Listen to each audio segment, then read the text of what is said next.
Aitäh! Märt Sults, palun!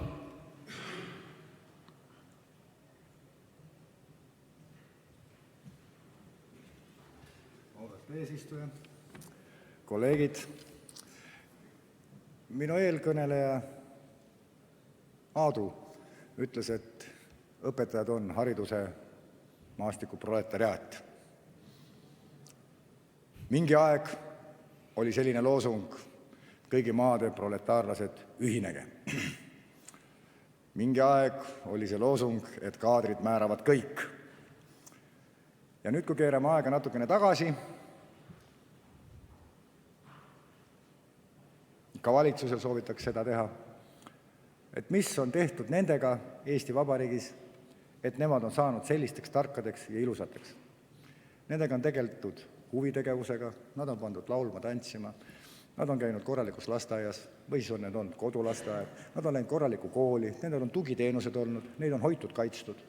Nendel on 2 pandud, 3, 4, 5, ema, isa on kooli kutsutud, järelikult on olnud sotsiaalpedagoog, klassijuhataja, kõik muud asjad. Siis on ta saanud kuskil põhikooli lõppu, saanud oma eksamid tehtud. Keegi istus nendega pärast tundi ilma rahata, kuna nendel oli probleem. Nad tahtsid teada, kuidas 2 + 2 on 4, äkki on 5, 6, 7 või ei tea, pagan, kuidas ta on. Aga kellelgi oli aega nendega tegeleda. Siis nad läksid gümnaasiumisse, keegi elas nende puberteedi üle. Direktor käis nendele miilitsas järgi või politseis järgi, kirjutas iseloomustusi vabast tahtes, siis valmistas neid eksamiteks ette, siis tundis kohutavalt muret, kuidas nad ülikooli lähevad. Aga praegu jääb siuke mulje, et aga seda kõike ei olnud vaja teha. Sellepärast, et nagu ütleb ka pühasõna, et õnnis on see, kes on vaimult vaene. Mida vähem sa tead, seda rohkem sa tead, et sa oled äärmiselt tark. Kui sa oled midagi juurde õppinud, siis tekivad kahtlused, kas see minu otsustus on õige või mitte. Aga ärme igaks juhuks anna raha. Vanal heal ajal oli põhiasi, et oleks kindel kiire abiellumine, kiired lapsed, et viin oleks odav ja korter oleks ka odav. Et inimesel oleks vähem pretensioone. Praegu, kes ta loll oleks?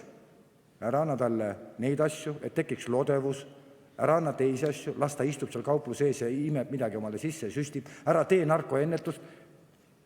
Ja kui teed, siis ta ainult 1 kord, sellepärast linnukene kirjas on projekti raha kulutatud ja kõik on korras. Ära sisulist tööd tee. Investeerime kuskile, kus kohta ei saa kontrollida. Paneme raha sinna, kus kohast ei saa vaadata, kuhu ta läks ja mis ta sai. Ära mõõda tulemust, mõõda riigi eksameid, ära mõõda seda, mis lapsest sai 5 aasta pärast. Ära mõõda seda, mis lapsest sai 6 aasta pärast. Krista ütles, et teadus, science, õige, aga science'ini on tarvis minna, science'ini ei saa ilma korrutustabelita. Science'ita ei saa ilma lasteaiata, ilma põhikoolita, ilma gümnaasiumita. Science'ita sinna ei saa, kui inimene ei kujuta ette maailma sellise, nagu ta on. Kui ma ülikoolis käisin, siis meie keemialabori juhataja doktor Tuulmets ütles niimoodi, et te üldse kujutagi poisid ette, kui mitu doktoritööd te kraanikausist alla valasite. Sellepärast tavaliselt science tuleb siis, kui sa hakkad mõtlema, miks see protsess välja ei tulnud. Ja siis sa leiadki midagi uut. Meil seda ei lasta teha. Ainult ja ainsel põhjusel rahakraanid on kinni. Ja mina ei saa aru, mis on tehtud valesti otsustajatega. Mis on tehtud valesti, kus nad on saanud õudselt kõvasti kiusata, on nad olnud kooli kiusamise all või mille all nad on olnud, et nad teevad selliseid asju. Mis teil viga, kas sa teed iga vahetund peksa koolis või mis asi see on niisugune? Et see ei ole võimalik, et inimene unustab ära seda, kuidas ta kujunes selliseks isiksuseks ja kuidas ta saab enda sisemise tugevusega veenda teisi, et tal on õigus.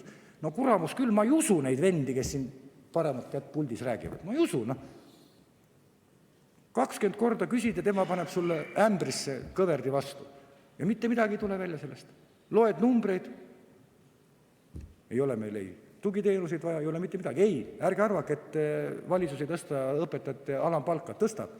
Täpselt nagu möödunud kord nii Aaviks kui Ossinovski tõstsid. Nad tõstsid alampalka ja kohalikele omavalitsusele tehti eelarvesse kohutav auk. Et seaduse järgi tuleb alampalk välja maksta, aga vahendid ei anta ja kohalikud omavalitsused maksavad selle augu kinni. Tallinn maksis näiteks möödunud õpetajate palgatõusu. Palun 3 minutit lisaaega. Aitäh. Tallinn maksis 10 miljonit eurot augu kinni. Väiksemad omavalitsused ei kanna seda välja, aga seadust on tarvis täita, järelikult tuleb vallandada. Välditakse sõna vallandamine. Tähendab, õpetaja, nagu arstki, ei jäta inimest hätta. Kui laps tuleb, küsib, et ma tahan õppida, sa lähed ja õpetad teda. Kui laps tuleb ja ütleb nii, et õpetaja, näita mulle, kuidas kitarrituurid käivad, ma näitan talle seda. Kui ütleb õpetaja, aita mul seda luuletust lugeda, et ilmekat lugeda, Krista, ma arvan, et sina täpselt samuti näitad talle. Olgu see pärasttund, olgu see kell 2 öösi, mitte midagi pole teha. Sa teed seda. Aga miks pärast arvestatakse see sisse sinu ameti nimetusse ja sinu ameti palka? Ütleks, Eesti peab olema õnnelik, et Eestil on sellised kodanikud.